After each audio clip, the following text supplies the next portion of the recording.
Hi, everybody. I'm Maggie Shane, and this is the Bliss Blog. Welcome. Today's post is Experiments in Creation and How to Make and Use Prayer Beads. Bonus. A really fun experiment in our ability to bring things into our lives is to decide on an experience we want and shift our attention toward it. It helps if we can conjure the feeling of having it already. We can think about how we'll feel when we have it and other times in our lives when we felt a similar way. Achieving the vibration of having the goal is the quickest way to its arrival. And casting spells that work, or manifesting desires successfully, if you prefer those terms, there's not a lot of difference, but there is some. That's the fastest way to increase our power. The results never show up in smoke and glitter. Most of the time, you suddenly realize that the object of your desire has been there the whole time. For me, it always feels like that. It was there. I just hadn't seen it, or hadn't seen it for what it was, or couldn't see it at all, or had no access to it or something. Because that's how magic works. We aren't creating anything new. We are tuning in things, people, events that already exist. A lot of folks who can't seem to make their magic work are just suffering from a misunderstanding of it. We've been raised on Hollywood special effects. We say magic words, wave a wand, and a prince or a treasure appear in that spot that was previously empty. But magic is much more subtle than that. It requires finesse, saying the words, burning the herbs, waving the wand, raising the energy. These are just methods that help us adjust our vibration to the same wavelength as the goal. We are tuning our radio dial. When I was a kid, before cable and satellite, we had a wire that attached to the back of our heavy, fat TV set with 2 screws. The other end of the wire attached to the antenna. Some folks had a big aerial antenna on their roofs, and some had a small set of rabbit ears right on top of the TV set. But poor families like mine had a coat hanger. I remember so well my mom stretching that coat hanger out of shape. I don't know why, but I think she thought a diamond shape would convey the TV signal better or something. Then, holding the hanger in one hand, she'd move it up and down and left and right as the TV screen stretched itself corner-wise and vanished behind snow, and the sound changed from desert windstorm to alien communication to actual human-sounding voices. I'd joke with her. Try standing on one foot, Mom. No, put your other hand on top of your head. Maybe if you stick out your tongue. When we're trying to tune in an experience we don't currently have in our lives, the one and only way to do it is to change our vibration, change the channel, adjust the wavelength. Those are all different ways of saying the same thing. We need to become the version of us who does have that thing in our lives. It's really ourselves that we're changing. And it can be as subtle as try standing on one foot. Try every way you can to get your focus off the absence and onto the presence of your desire. The more confidence you have in your power, the greater your power becomes. And the only way to build confidence in our power is to use it successfully often.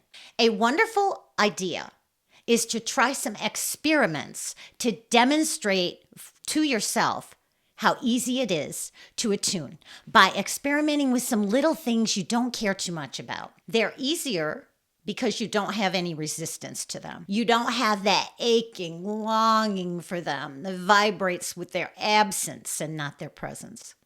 You're not feeling like you can't live without them. That's absence, not presence. These little easy, low resistance experiments are like deliberate living with training wheels to build up your skills. Some people call this creating or manifesting, but it's not really accurate. You're not creating something new. You're tuning in to something that already exists. Experiment number 1.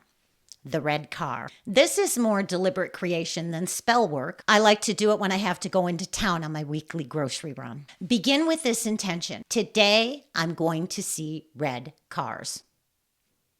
Now your antenna is aimed at red cars. You put it there. There's no resistance.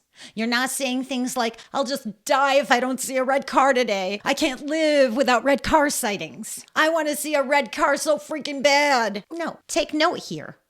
The feelings expressed by those 3 sentences, or any like them, match the vibration of not having the goal. Try to really get this.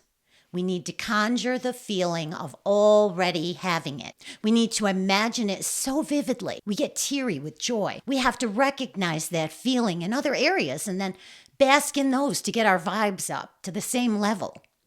When we match the vibration of our desire, it must show up. It's law. But back to the experiment. Get up in the morning and say, today I'm going to see red cars.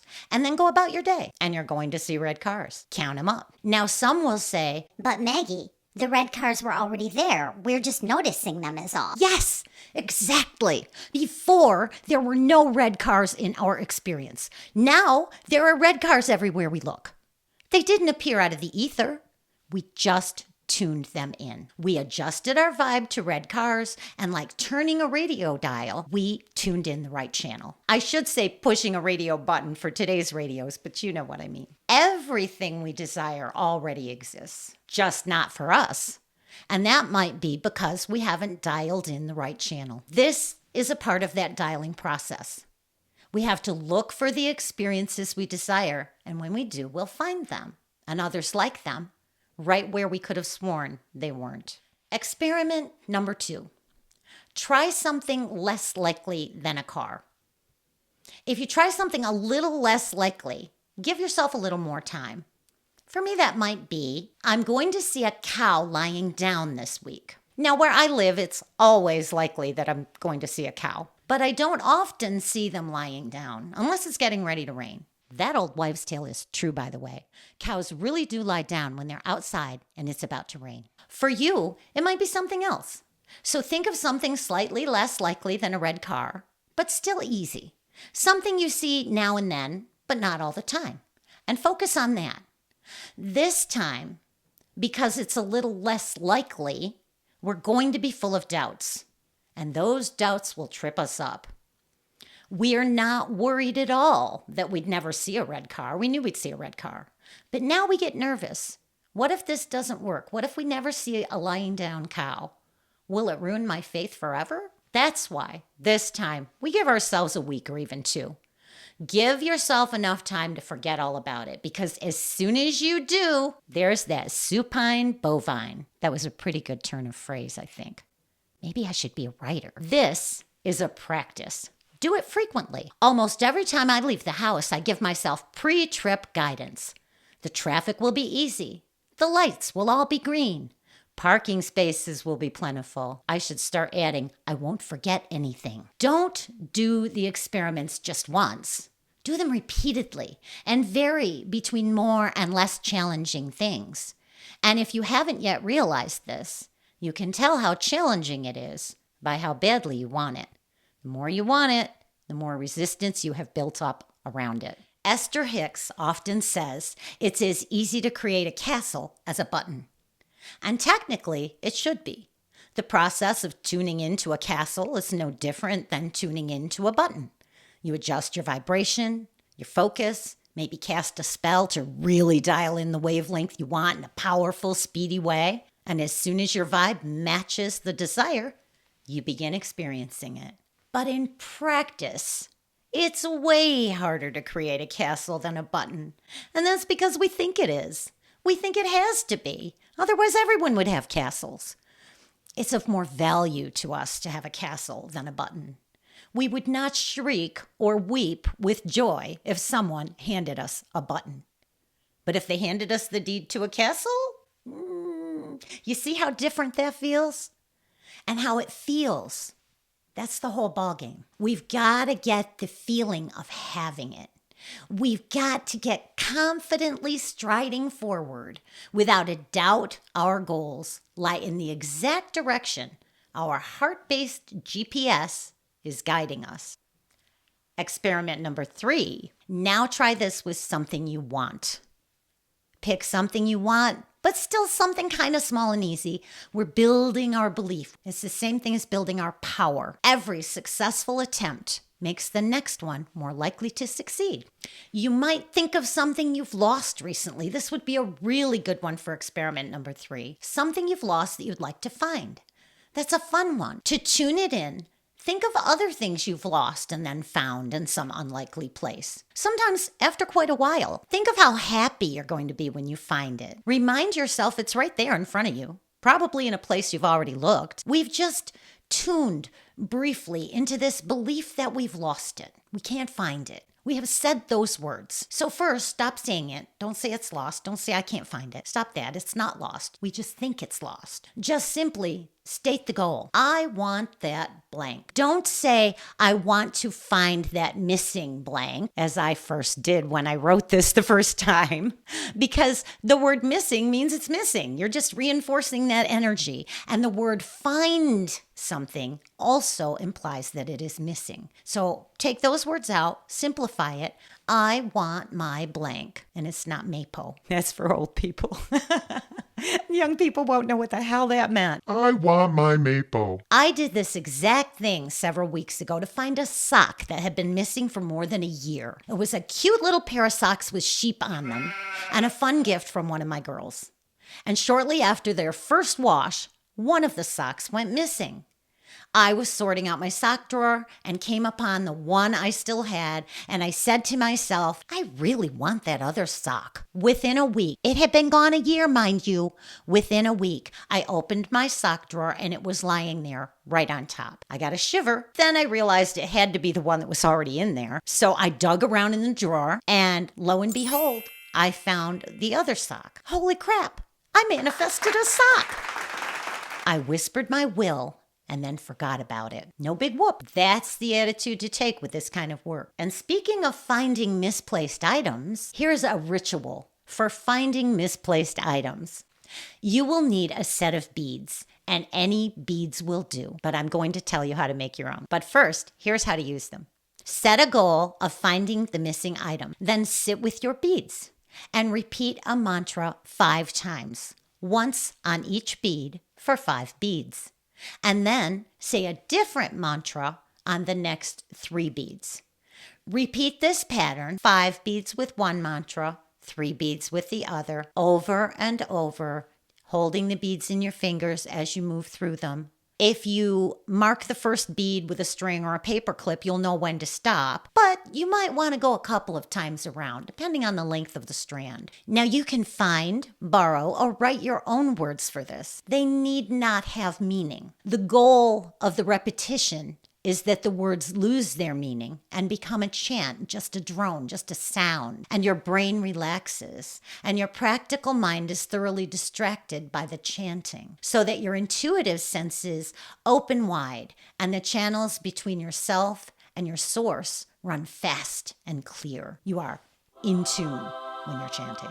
For example, the chant you repeat 5 times might be Isis, Astarte, Diana, Hecate, Demeter, Kali, Inanna. And the second one, the one you do 3 times, might be corn and grain, all that falls shall rise again. Or the one you repeat 5 times might be Goddess is alive, magic is afoot. Goddess is alive, magic is afoot. Goddess is alive, magic is afoot. I love that chant. And the one you do 3 times might be air I am, fire I am, water, earth, and spirit I am. Air I am, fire I am, water, earth, and spirit I am. Pick any chant you like.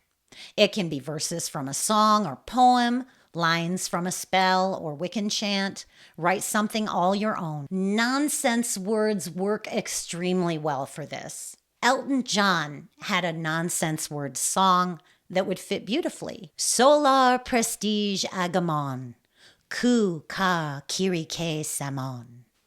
I always thought those words would make great magic words. So would lorem ipsum dolor citamet. the universal text placeholder. I've always wondered if that might really be a spell, but I have dibs on that book. Don't you dare write it. You see, because it's the repetition of the sounds without meaning attached that pulls your mind away into an incredibly relaxed, resistance-free, open state. And when you say words over and over again, they tend to lose their meaning and just become sounds. Sometimes they start sounding odd to you. Sometimes you think you're even saying them wrong. You've said them so many times they don't make sense anymore. That's the state you want. So that's it. That's the ritual. Do the chants for a predetermined number of times around the beads. 2 or 3 is plenty. 1 is good if you have a long strand. Usually, for me, I'll find the lost item within a few days of this ritual. Now here's how to make your own mantra beads. You can string them yourself using 5 beads of one color, and then 3 beads of another color for as many sets as you like. Some like to add a pentacle or a goddess pendant, which not only decorates the beads, but gives you a way to know where you started. You can also play with the pattern. Maybe you prefer 8 and 4 or 7 and 3. Try not to pick at random though. Choose numbers with meaning for you. Do a little bit of numerology research. And I'll tell you what, it works. Anytime I lose something, I do this exercise and find it in short order. I can't think of a time when it's failed. Oh, and there's nothing more fun than visiting a jewelry making supply store to find the perfect beads. And they have clasps and tiny doodads to slide on in between the beads and all sorts of things. If you can't visit one in person, you can order them online.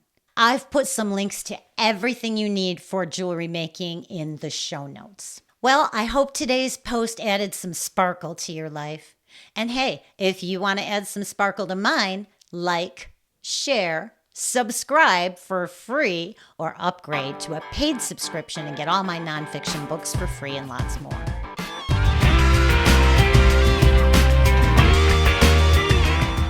See you next time. And now a word from our sponsor. Check out one of my most beloved series, Rom-Com Ghost Mysteries with a Scooby Gang you'll want to join. The Rita Award-winning Fatal series. Paperbacks everywhere books are sold. Learn more at megashane.com/fatal.